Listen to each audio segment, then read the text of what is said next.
Сәлеметсіздер балалар, ұйымдастырылған оқу қызметінің тақырыбы теңбел доп. Мақсаты берілген бағытта допты аяқпен домалатуды үйрену және допты бір-біріне аяқпен беруді үйрену. Балалар, футбол ойнағыларың келе ме? Жақсы, бүгін біз доп тебуді үйренеміз.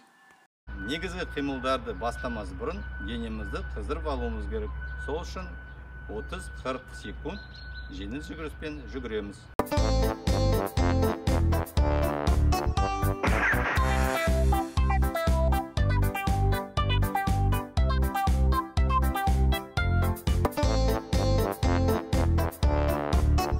Жалпы дамытушы жаттығуларды 7-8 рет қайталаймыз. Бастапқы қалып аяқ иық деңгейінде, доп төменде. Допты иыққа көтергенде, сол иыққа көтергенде оң жаққа қараймыз. Сол жаққа қараймыз.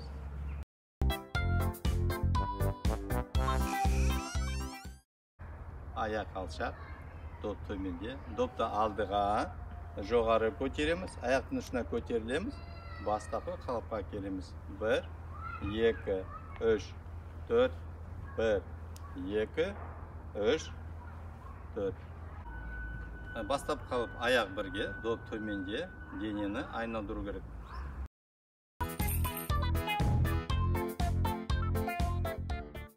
Келесі жаттығу аяқ иық деңгейінде, доп алдымызда. Аяқты көтеріп допты тебеміз, қағып аламыз. Тебеміз, қағып аламыз. 1, 2, 3, 4. 1, 2, 3, 4. 1, 2, 3, тоқта. Аяқ бірге, қол белге, допты айналып секіреміз.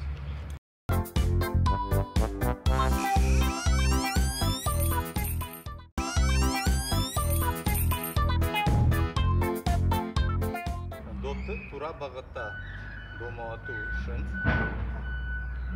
допты 2 метр, 3 метр қашықтықта қоямыз. Табанын ішкі қырмен допты тебу керек, тура бағытта. Жүгіріп барып допты алып келеміз содан кейін.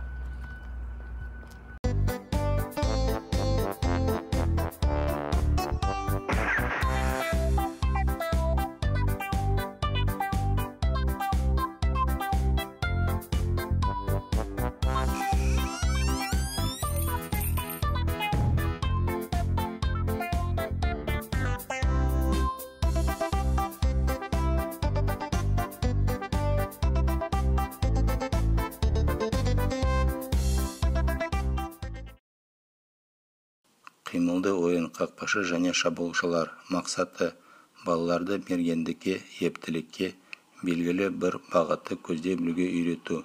Шарты: бір бала қақпашы болып қақпаға тұрады. Қалған балалар шабуылшылар. Шабуылшылар кезекпен допты қақпаға соғады. Қақпашы допты қағып алу немесе қайтару керек.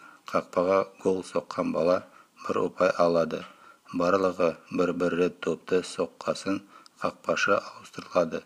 Солай ойын жалғаса береді.